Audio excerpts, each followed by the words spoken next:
Hey guys, welcome back to We Watch the Movie. I am Mike, and this is a review of David Fincher's new movie that's available on Netflix today, The Killer.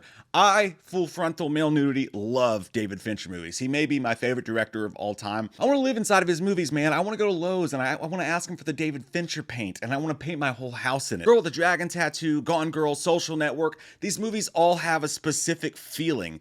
There's like a gloomy warmth to them. The blacks and the blues and the cinematography and the way it's done, it's like depressing, but it's like comfort depression. I don't know how to explain it. It's dark, but it's almost like a gleeful fucking darkness, if that makes any sense at all. And I know saying that out loud right now that it doesn't. I want to live in the, if you're a David Fincher fan, you know what I'm talking about. You know exactly what I mean. Some of you think I'm crazy right now, but this movie has all of those. And Fincher's back to doing what he does. You know, I watched Mank, and that was one of the few Fincher movies that was just not for me. With this, he goes back to his old shit, and I absolutely love it. It's Michael Fassbender as this killer, and the movie starts out, and he's on a job. He's a hitman. And he's kind of narrating his rules to you and how he does his job. It's like, you know, go to work with Dad Day. And that kind of narration that I fucking love, that Scorsese thing, you know, where he's like, ever since I was young, all I ever wanted to be was a gangster. It's like that. My process is purely logistical. Kill goes wrong, and he ends up having to hunt down some folks and sort out everything, and that's kind of this movie. But the entire time you're following it and you're watching it through Michael Fassbender's eyes, and you're learning about this character as you go. As far as the plot goes, there's not a whole lot to it. It's a very simple story that's played out very straightforward, and I think some people will be like, what's so special about this movie? It's all in the nuance of it. I mean, it's beautiful to look at and it's easy to watch. Some people will just watch this and turn it off and be like, that was fine, it was all right. And then other people will just fall in love with it. I personally fell in love with it, not only because it's the old school Fincher style and the way it looks, and Fassbender's so good in the movie, but there's so many subtleties to what's going on here too. I don't give a This entire movie, the character is trying to beat into your head and into his head these rules and how tight you have to be and how you can't have empathy and you have to be this and that. And constantly things just go wrong. And it's not like a calamity of errors. It's not like funny, like, oh, this guy just can't get it right. But it's this weird black comedy because if you're paying attention, he's trying so hard to be Agent 47. You know, he's trying so hard to be this person, this Michael Jordan of killing. And it's just not the reality of the situation. He's great at it. He's good at it, but he's not this killing machine that's unflawed where everything goes perfect. The reality of a situation never fits what's going on in his head. Also, I did see an interesting review. By the way, be careful looking at Rotten Tomatoes reviews for this, because the first review that pops up has a huge spoiler about the end of the movie and just kind of like sucks the tension right out of the room. But I did read one guy's review and it was interesting. He thought that when he's talking about like the gig economy, and maybe this has something to do with that, because he's just trying to be like, you don't get connected, you don't give a fuck about the job itself, you just do it and you go home at the end of the day, and the effect that that can have on you. I thought that was actually interesting if you watch it with that in your head. But Fassbender is so perfect for translating all this because he's just so weird, right?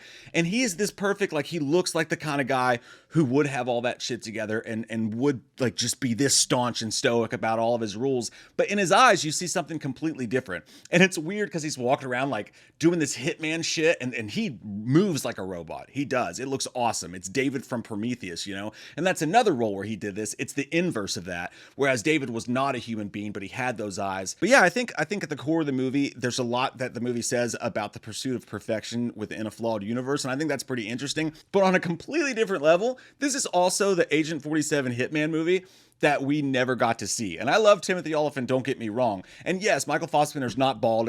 Obviously it's not supposed to be this character, but as far as him providing the hits on people, it is so fucking Hitman, and it's so beautiful to look at. Not only from like these rich people's houses or these amazing settings that he's doing it in. If you've ever played Hitman, you know there's something crazy, like fascinating about doing the mundane, going through these kills. And if you don't just go through shooting and setting off alarms and shit, doing the mundane acts, the slow burn to get to the kill, is somehow fascinating. And Fincher taps into that so well with this movie as you watch him like use Uber Eats to like break in people's houses, and how he does his work, and how even sometimes he fucks up in his own ways, but watching him just be masterful doing what he does, it's really a lot like the Hitman game. And the way he acts too, and the way he's supposed to be like this soulless character, but there's something also there, it again translates directly to that. This is the closest we'll ever get to David Fincher making Agent 47 47 movie,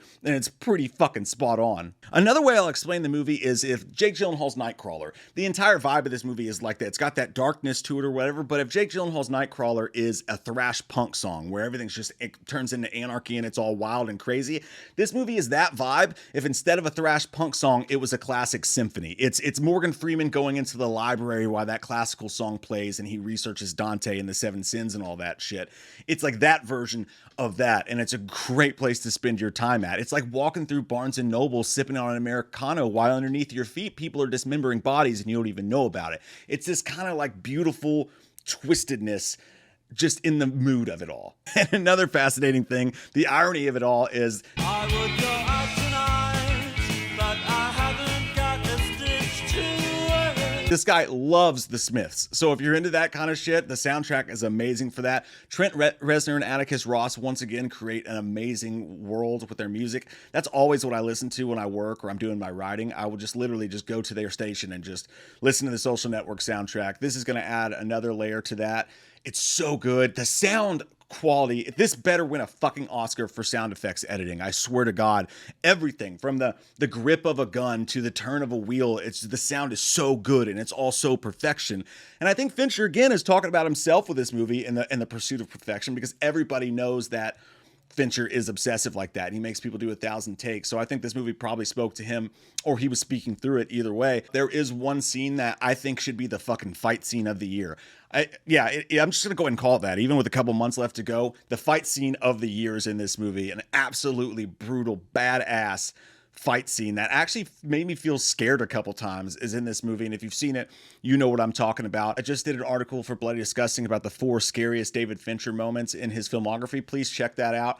It was fun to write. But if you put a horror movie in his world with his team of the cinematographers and the sound editors and all that shit, I mean, it's going to be one of the scariest movies of all time. I'm ready to fucking say that. But as far as this movie goes, Agent 47 movie that we never got, pure Fincher classic, and just everything you want with all that. I give The Killer at the end of the day a 9.5 out of 10. I absolutely loved it. And I think that some people will not enjoy it because they'll go in, they'll go, it was just a standard movie. Like it was very simple the way it went down. There's just, in my mind, there's just so much more to it than that. And it's such an easy place to spend 2 hours. It's not a popcorn flick, but it's an easy to watch flick at the same time. It's not trying to be, all highbrow and uppity. It's got both the entertainment value just to sit down and watch a movie, but it's got so much more to it than that as well. And it just meets in the middle and it's almost pure perfection for me. I love it. It's going to be one of my top 5 movies of the year for sure.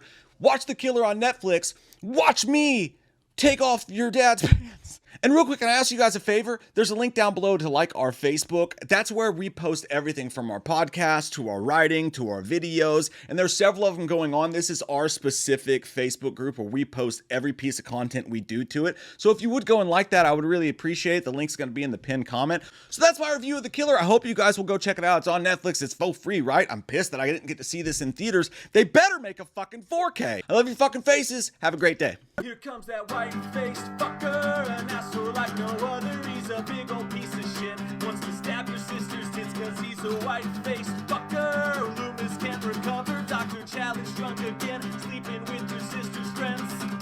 Do you want to know about the darkness?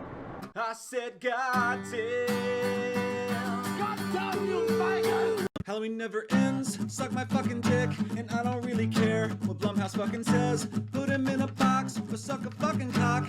You can say he's dead, but we all know he's not, yeah. So let's go trick-or-treating, let's go fucking